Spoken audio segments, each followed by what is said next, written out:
Hello student, मैं शिक्षक Kamlesh Kumar Singh, LPM public school गोला बाज़ार गोरखपुर। बेटा, आज की इस वीडियो में हम लोग क्लास 10th की कृतिका में चैप्टर 3 साना साना हाथ जोड़ को पढ़ेंगे। इसमें पीछे के 2 चैप्टर हम लोग पढ़ चुके हैं, माता का आंचल और जॉर्ज पंचम की नाक। तो आज हम लोग यह यात्रा वृत्तांत पढ़ेंगे जो कि मधु कांकरिया जी की लिखी हुई है। उनके द्वारा यात्रा की गई है सिक्किम की।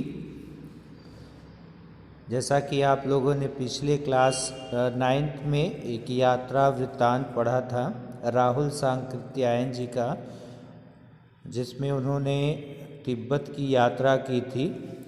तिब्बत की यात्रा राहुल सांकृत्यायन ने की थी और यहाँ पर मधु कांकरिया ने सिक्किम की यात्रा की है। सिक्किम की राजधानी गैंगटोक को देखने के लिए वह गई हुई हैं और वहाँ का उन्होंने वर्णन किया है कि किस प्रकार से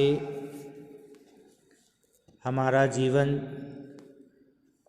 मैदानों की अपेक्षा पहाड़ों में जो है वह दुर्गम है और वहाँ की वेशभूषा और मैदानी भाग की वेशभूषा आदि के बारे में समानता स्थापित करने की कोशिश की है। तो इसको पढ़ने से पहले हम लोग इसके पहले समरी और शब्दार्थ को जानेंगे। इसमें आए हुए कुछ कठिन शब्दों को देखिए। इसमें कुछ कठिन शब्द इस प्रकार हैं। शब्द आया हुआ है आपका अतीन्द्रियता। अतीन्द्रियता का अर्थ होता है इंद्रियों से परे। उजास, उजास शब्द का अर्थ है प्रकाश, उजाला। रकम रकम, रकम रकम का अर्थ होता है तरह तरह के। रफ्ता रफ्ता, रफ्ता रफ्ता यानी धीरे धीरे। शिद्दत, शिद्दत का अर्थ है तीव्रता, प्रबलता या अधिकता। मुंडकी, मुंडकी मतलब सिर। मशगूल, मशगूल का अर्थ है व्यस्त। अभिशप्त, अभिशप्त मतलब शापित या अभियुक्त। सरहदों, सरहदों का अर्थ है सीमा। तामसिकताएं, तामसिकताएं का अर्थ है तमोगुण से युक्त या कुटिल। वासनाएं, वासनाएं मतलब बुरी इच्छाएं। सयानी, सयानी का अर्थ है समझदार या चतुर। जन्नत, जन्नत का अर्थ है स्वर्ग। चैरवेति, चैरवेति शब्द आया हुआ है चैरवेति, चैरवेति। चैरवेत, चैरवेत का अर्थ होता है चलते रहो, चलते रहो। वजूद, वजूद का अर्थ है अस्तित्व। रिपेइंग, रिपेइंग मतलब कम लेना और ज़्यादा देना। बरबीला, बरबीला का अर्थ है बढ़े हुए पेट वाला। मध्यम, मध्यम, मध्यम मध्यम मतलब धीमी धीमी, हल्की।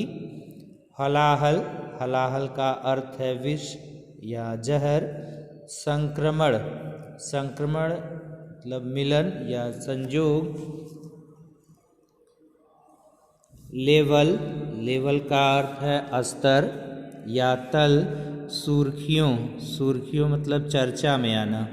गुडुप, गुडुप का अर्थ होता है निगल गया, निगलना। तो ये तो थे आपके चैप्टर में आए हुए कुछ कठिन शब्दों के अर्थ। अब हम देखते हैं इसके सारांश को। जैसा कि पहले ही बताया मैंने आपको कि यह एक यात्रा वृत्तांत है जो लेखिका मधु कांकरिया जी ने की है। लेखिका सिक्किम की राजधानी गंगटोक घूमने गई थी, जहाँ पर उन्होंने रात में ढलान पर सितारों की जगमगाती झालर ने उसे इतना सम्मोहित किया, इतना प्रभावित किया कि वह उसी दिन सीखी प्रार्थना सुबह सुबह जो प्रार्थना उन्होंने एक नेपाली युवती से सीखी थी कि मेरा सारा जीवन अच्छाइयों को समर्पित हो, करने लगी। अगले दिन मौसम साफ न होने के कारण लेखिका कंचनजंगा की चोटी तो नहीं देख पाई, परंतु ढेरों खिले फूल देखकर खुश हो गई। वह उसी दिन गंगटोक से 49 किलोमीटर दूर युमथांग देखने अपनी सहायकी मणि और गाइड जितेन के साथ रवाना हुई। और वहाँ के लोग जो थे वो बौद्ध धर्म को बहुत मानते थे। तो इस चैप्टर में आगे आइए हम देखते हैं, प्रारंभ करते हैं इस चैप्टर को। मैंने हैरान होकर देखा, आसमान जैसे उल्टा पड़ा था और सारे तारे बिखर कर नीचे टिमटिमा रहे थे। दूर ढलान लेती तराई पर सितारों के गुच्छे रोशनियों की एक झालर सी बना रहे थे। देखिए, यह लेखिका ने यात्रा के दौरान ये देखा, कह रही कि मैंने हैरान होकर देखा कि आसमान जैसे उल्टा पड़ा था और सारे तारे बिखर कर यानी फैल कर नीचे टिमटिमा रहे थे। दूर ढलान लेती तराई पर सितारों के गुच्छे रोशनियों की एक झालर सी बना रहे थे, यानी रात में ढलान पर सितारों की जगमगाती झालर सी दिख रही थी। क्या था वह? वह रात में जगमगाता गंगटोक शहर था। इतिहास और वर्तमान के संधि स्थल पर खड़ा मेहनतकश बादशाहों का एक ऐसा शहर था जिसका सब कुछ सुंदर था, सुबह शाम रात। जैसा कि आप जानते हैं कि सिक्किम जो है गंगटोक, सिक्किम की राजधानी गंगटोक है और उसकी यहाँ पर प्रशंसा कर रही हैं कि बादशाहों का वह एक ऐसा शहर था जिसका सब कुछ सुंदर था, सुबह शाम रात, यानी उसका हर समय जो है वो सुहाना लग रहा था, सुंदर लग रहा था। और वह रहस्यमयी सितारों भरी रात मुझ में सम्मोहन जगा रही थी, कुछ इस कदर कि उन जादू भरे क्षणों में मेरा सब कुछ स्थगित था, अर्थहीन था। मेरी चेतना, मेरा आसपास, मेरे भीतर बाहर सिर्फ शून्य था और थी अतीन्द्रियता में डूबी रोशनी की वह जादुई झालर। अतीन्द्रियता यानी इंद्रियों से परे, यानी इंद्रियों से परे, और वह उसका दृश्य जो है इतना अलौकिक था जो लेखिका कह रही कि सम्मोहन जगा रही थी, यानी मोहित कर रही थी।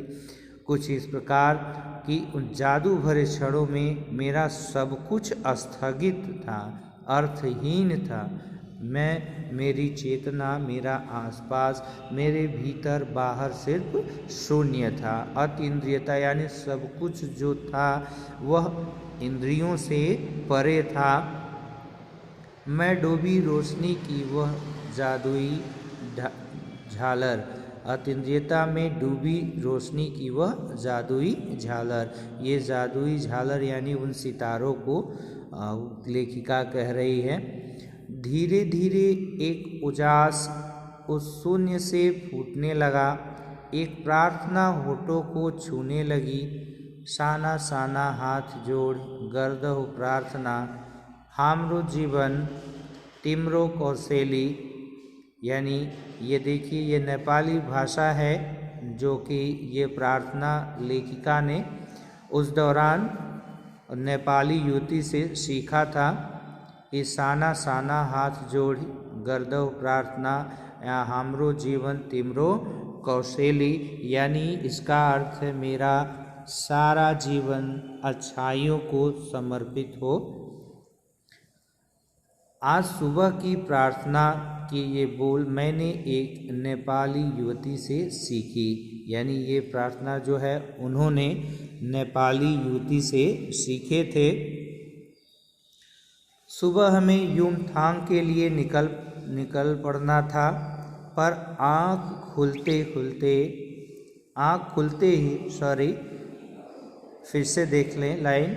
सुबह हमें युमथांग के लिए निकल पड़ना था, पर आँख खुलते ही मैं बालकनी की तरफ भागी। यहाँ के लोगों ने बताया था कि यदि मौसम साफ हो तो बालकनी से भी कंचनजंगा दिखाई देती है। हिमालय की तीसरी सबसे बड़ी चोटी कंचनजंगा। देखिए, ये हिमालय की तीसरी सबसे बड़ी चोटी जो है वो कंचनजंगा है, जिसको लेखिका को बताया गया है कि यदि मौसम साफ हो तो बालकनी से भी कंचनजंगा दिखाई देती है। पर मौसम अच्छा होने के बावजूद आसमान हल्के हल्के बादलों से ढका था। पिछले वर्ष की ही तरह इस बार भी बादलों के कपाट ठाकुर जी के कपाट की तरह बंद ही रहे। कंचनजंगा न दिखनी थी न दिखी, पर सामने ही रकम रकम यानी तरह तरह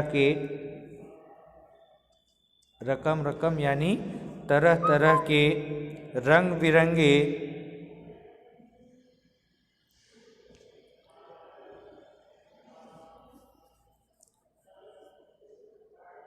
रंग बिरंगे इतने सारे फूल दिखाई पड़े कि लगा फूलों के बाग में आ गई हूँ।